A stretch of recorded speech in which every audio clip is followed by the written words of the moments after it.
இந்த நாட்டில் அவங்களெல்லாம் உள்ளே விடுவாதீங்க, அவங்களெல்லாம் திரும்ப பாகிஸ்தானுக்கே அனுப்பிடுவோன்ற மாதிரி சில வார்த்தைகள்லாம் அந்த கட்சியை சேர்ந்தவங்கலாம் பண்ணுறாங்க. இவர் வந்து மறைமுகமாக பண்ணாலும் டைரெக்டாக பண்ணாதுன்ற விமர்சனம் ஒரு பக்கம் இருக்குது. ஆனால் இப்போ இவர் திடீர்னு இப்படியும் சொல்லியிருக்காரு. ஆனால் இன்னொன்று சொல்கிறாரு, யோகிக்கு தான் தெரியும், என் கூட நடிக்கிற யோகி இல்லைங்க அந்த சிஎம் அவர், அந்த யோகிக்கு தான் தெரியும் எங்கெங்கே புல்டோசர் வைக்கணும் எங்கெங்கே வைக்கக்கூடாதுன்னு தெரியும் அப்படிங்கிறாரு.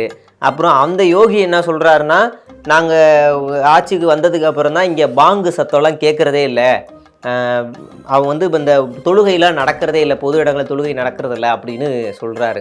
இதுக்கு பேர் வளர்ச்சியா? அவங்களும் அப்படியே எல்லோரும் சமமாக இருக்கிறதான ஒற்றுமை சொல்லுங்கள். தமிழ்நாட்டில் பாருங்கள், ஒரு கோவில் கும்பாபிஷேகத்துக்கு கலசம் வரைக்கும் கிறிஸ்துவ பாதிரியாரை மேலே ஏற்றி அவரும் ஒரு இது பண்ணிருக்காரு. அதே மாதிரி கிறிஸ்துவ சர்ச்சுக்கு இந்துக்கள் போகிறாங்க. தமிழ்நாடு ஒரு வித்தியாசமானதுன்னு வைங்க, இதே மாதிரி எல்லா இடத்துலையும் இருந்தானே ஒற்றுமை. அது மாதிரி பார்த்துக்கணும், இது மாதிரி இருக்கக்கூடாது தம்பி.